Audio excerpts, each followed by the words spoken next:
You have talked about being part of several very large multinational corporations. You rose to the very high positions in those organizations. I'm sure made a very good living and had a lot of impact. But then you left that world and you joined the world of network marketing. It's a big leap. You talked about the magnets on the door. Any regrets?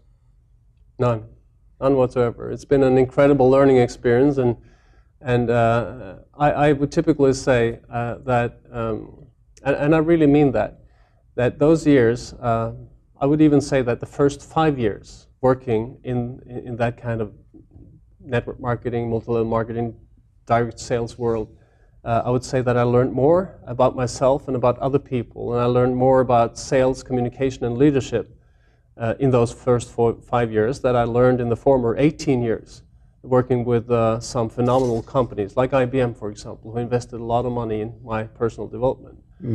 And I came from a position where I worked as an executive vice president, as you mentioned, and was responsible for international sales, $1 billion a year, a lot of people in my organization. And typically once a year, the president or chief executive of the company, it was him and me and 4 others, we're in the board of directors, the management of the company.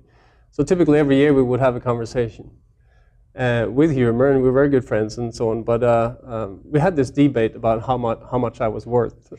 We could never agree. So every year we came to a point where I said I should deserve a little more for bringing in $1 billion of sales. But he said, no, well, he wanted to keep me happy, but not too happy.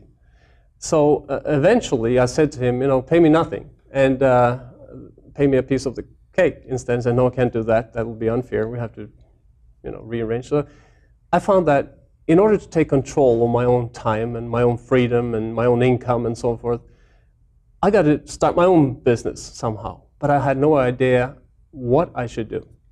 So this thought started circling around in my head. And one day a friend came to me and he introduced me to network marketing. And I had no idea what it was. I was unconscious and incompetent in network marketing or direct sales. Never heard of it before. Wasn't taught in business school.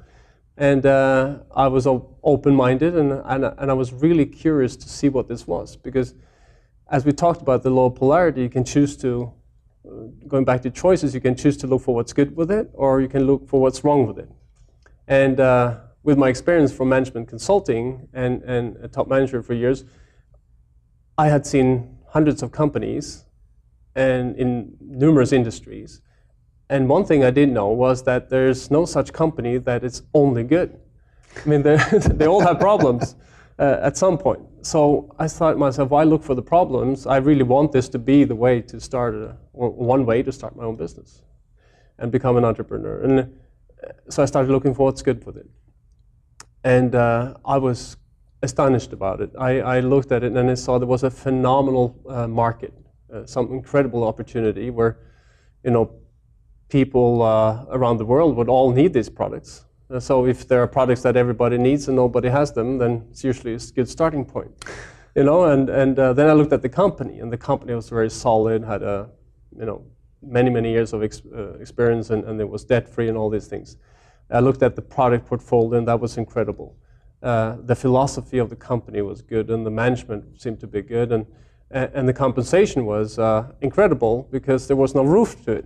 I could literally earn what I deserved. And the support system was phenomenal because in this industry, what I have learned over the years is that you meet incredible people like yourself, like Bob Proctor, others that come in, but also the people that work in this industry. They come from so many different directions.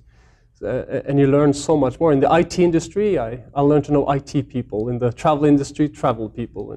And here they come from all backgrounds, all ages, and so on and so forth. So it's an incredible personal development journey.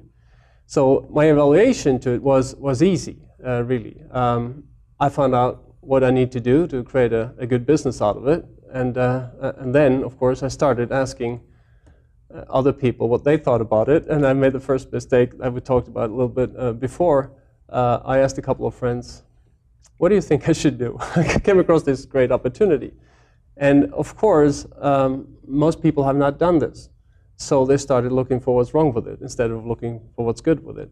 And I was grateful that I had really researched it before, because most of them, they were actually ignorant. They had lack of knowledge about the industry. And if I had let them ridicule or argue myself out of this, then I would have not been here today, I think. So what we did is I kind of said, you know, I have control over my decision. I have a choice. And I went to look for people that had really made it. And you know, I asked him, my friend, who's the best in the world at this? And he said, there are a few Americans and there are a few Germans, and I went to see them. And one said to me, Oddman, he said, if you would be willing to do for 3 to 5 years what most people in this world are not willing to do, you will be able to, or have the potential of living a life that very few people, you know, or most people would only dream of. And I thought that was kind of appealing. So I did that. I built it to the biggest level you could do in that industry or in that company. In the first 5 years, gotten to a place where you had the time and money freedom to develop other businesses. So if someone would be listening to this, my advice would be saying that, you know, look at it not just as a business, but as a way to create a great residual income. It's a great financial opportunity to either work on your fortune or even replace the work you do today after a while. But it is a business, and a business needs some time and effort to be built up. But you know, I experienced not only a financial benefit from it, but I benefited from the products, but also the financial situation improved so much that you can also benefit from other things. You can take time off to exercise, you can go to massages, you can do things for your health and well-being. I mentioned the personal development that you get. You meet so many good people, you get many more friends, you can even meet your wife there, or husband. I did. That's not a guarantee, but some people do. My wife is German, and we met on a kind of an incentive trip that we both won on a 2-week trip to Australia. So I usually say that I was a Norwegian living in Stockholm, and I met a German girl in Hong Kong on our way to Australia, and we got married in Oslo 2 years later, and now we live in Spain. So that's where this industry can take you.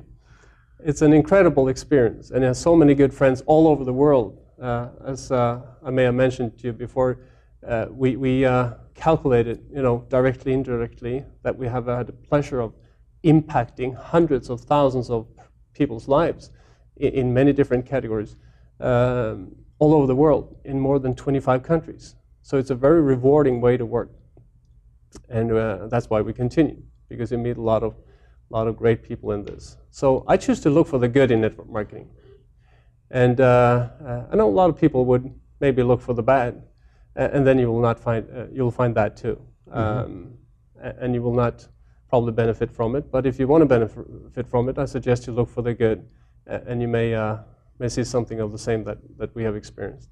That's great. No, I've been involved in network marketing too, and found it to be very, very lucrative, very educational. And as you said, you get to meet some amazing people, especially the people in the human development industry. There's so much focus on growing yourself and growing your business, and it's a very positive world